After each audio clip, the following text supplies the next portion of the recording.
जो दर्द दिल में होता है वो झलक ही जाता है और शब्दों से ज़ाहिर हो ही जाता है। पर अफ़सोस उस दर्द को, उस शब्दों को कोई समझ नहीं पाता। हेलो दोस्तों, राधे राधे। कैसे हो आप सब लोग? आपका हमारे चैनल पे फिर से स्वागत है। तो आपको थंबनेल देख कर के पता चल ही गया होगा कि आज हम किसके बारे में बात कर रहे हैं। जी हाँ, आज हम कर रहे हैं अंशु शुभम ऑफिशियल चैनल है, जो अंशु है उसी के बारे में। तो यहाँ पे क्या होता कि सब लोगों का नज़रिया अलग अलग होता है। सब लोगों के देखने की और सोचने की और सुनने की सारी चीज़ें अलग अलग होती है।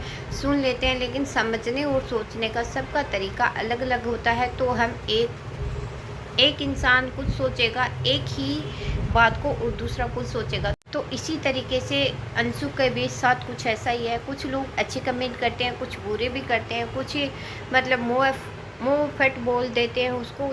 चलो वो बच्ची है, मुँह फट है, जो भी है वो बोल देती है, लेकिन कुछ लोग कुछ बोल देते हैं।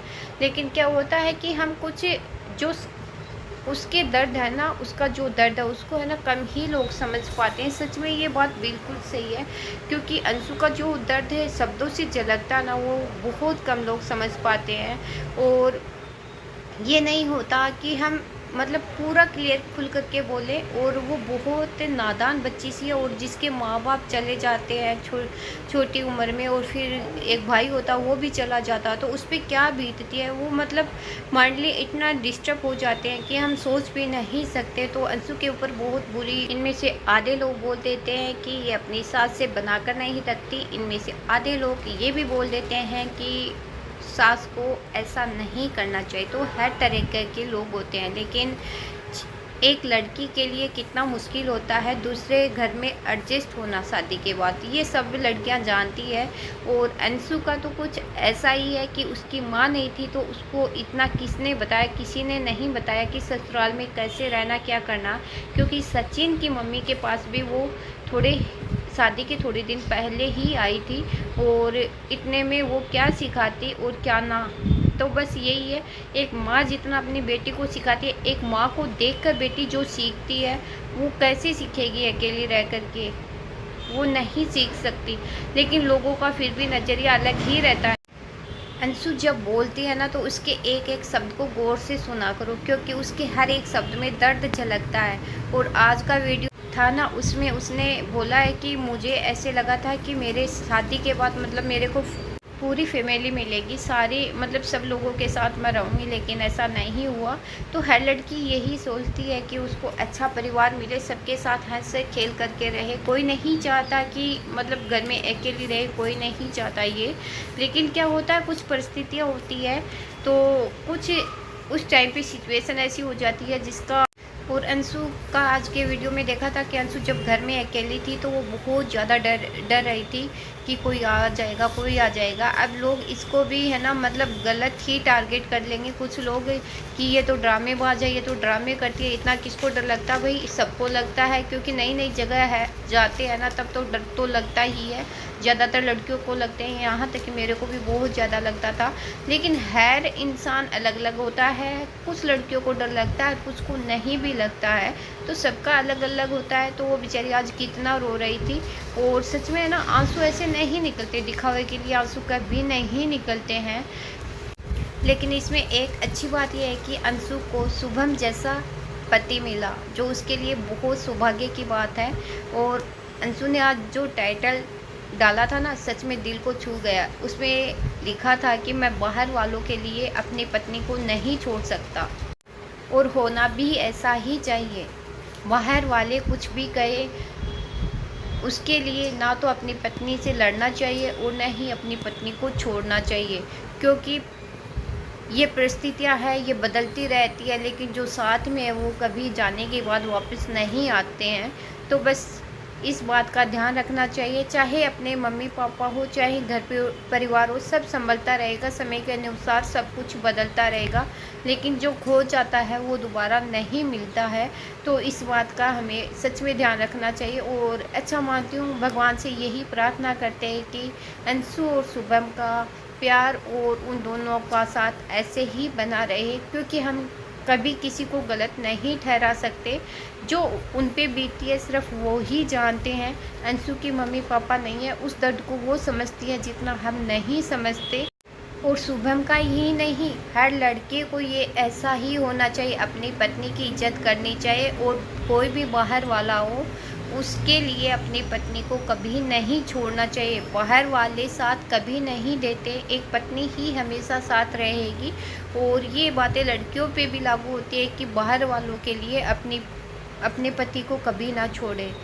तो यहाँ पे अंशु का सच में है ना, दर्द देख करके दिल भर आता है कि बच्ची है ऐसे, बिना माँ बाप की लड़की है, उसको मतलब वो कोरोना में उसके मम्मी पापा ख़त्म हो गए थे, फिर उसके भाई की डूबने से, हालांकि उसने अपने इंटरव्यू में बताया था अमित कीटो वाले में कि भाई डूबने से किसी ने मतलब जानबूझकर उसको वो किया था। तो इस बात का उसको पता है कि किसने क्या किया था, तो इस बात का भी थोड़ा डर लगा रहता है अंशु को। और सच में उस इंटरव्यू को देख कर के है ना, रोना सा आ जाता है कि ऐसे ऐसे ज़िंदगी में इतनी छोटी उम्र में इतना कुछ देखना पड़ता है लोगों को। और हम अपनी मतलब अपनी किस्मत को हर कोई कोसता रहता है कि ऐसे भगवान ने नहीं दिया, ऐसे नहीं दिया, लेकिन सच में है ना, जिनको नहीं देते ना उन पर क्या बीती है वो लोग ही जानते हैं, हम तो समझ भी नहीं पाते हैं। तो एक बच्ची है, उसको मतलब रिएक्शन के ज़रिए मान लो, किसी वीडियो के ज़रिए मान लो, ऐसा नहीं कि उसको दर्द हो हमारी बातों से, ऐसा कभी ना करे, क्योंकि वो बच्ची संभल जाएगी और थोड़े थोड़े दिनों में एडजस्ट भी हो जाएगी, अपनी शादी को भी मतलब अच्छे से निभा लेगी, सास ससुर मतलब सबको, सास को सबको अच्छे से रख लेगी। लेकिन थोड़ा टाइम लगता है हर इंसान को, तो इसलिए। और अंशु ने ये भी बोल दिया कि मुझे कोई किसी से फ़र्क नहीं पड़ता, तो फिर कुछ लोगों की मिर्ची लग गई। देखो हम इंसान हैं, ये कभी ना भूले, क्योंकि रिएक्शन वीडियो बनाने का ये कभी मतलब नहीं होता कि हम किसी की भावनाओं को ठेस पहुंचाएं या किसी को गलत ठहराएं, क्योंकि हम कभी किसी की बाहर वाली बातें जान लेते हैं, लेकिन अंदर की जो बातें होती हैं, उनके दिल की जो बातें होती है, उनके ऊपर जो बीतता वो हम लोग नहीं समझ सकते। तो वही बात फिर से आएगी कि इस अंगुली की लगती है तो इसको भी नहीं पता चलता। तो वही बात है, हमें नहीं पता चलता कि किसके जीवन में कितने दुख हैं। तो थोड़ा सा इस शब्दों का ध्यान रखें कि मतलब हमारी किसी भी एक शब्द से किसी को ठेस ना पहुँचे। तो और मेरा तो कुछ ऐसा ही है, देखो मैं रिएक्शन वीडियो हालांकि मैंने नाम दिया, लेकिन मैं ऐसा कुछ भी ऐसा नहीं डालूंगी कभी किसी के बारे में कि किसी को गलत लगे। जो मेरे को खुद को अच्छा नहीं लगता, वो मेरा दिल नहीं मानता, वो मैं कभी नहीं, क्योंकि मेरा एक ही रूल है, मैं कभी किसी के बारे में गलत नहीं बोलना चाहती और नहीं मैं सुनना चाहती। तो बस यही है, क्योंकि कभी किसी के बारे में भी गलत, किसी ने कहा है कि किसी की तरफ एक अंगुली करेंगे तो 4 अंगुली हमारी तरफ भी, इसलिए किसी की तरफ अंगुली करने से पहले हमें अपनी तरफ भी देखना चाहिए। इसलिए मैं कोई भी ऐसा वीडियो नहीं लाऊंगी कभी भी किसी के भी बारे में, मतलब किसी अदरवाइज चैनल के बारे में, किसी के जो होता है नॉर्मली मैं वो ज़रूर दिखाऊंगी, ज़रूर बताऊंगी, बस इतना सा ही। बाकी का कोई रिएक्शन नहीं दूंगी मैं किसी की ज़िंदगी के लिए, क्योंकि मैं नहीं होती भाई किसी की ज़िंदगी को जज करने वाली, और नहीं ही होना चाहिए। नहीं, मेरे को खुद को अच्छा लगता है कि कोई हमारी ज़िंदगी को, कोई हमारे जीवन में मतलब कोई हमें जज करे, क्योंकि ये कभी किसी को कोई हक नहीं देता कि जज करे। तो आपको कैसा लगा? अगर मतलब मेरी ये बातें आपको अच्छी लगी हो तो कमेंट करके ज़रूर बताना, अगर नहीं लगी हो तो भी बता देना।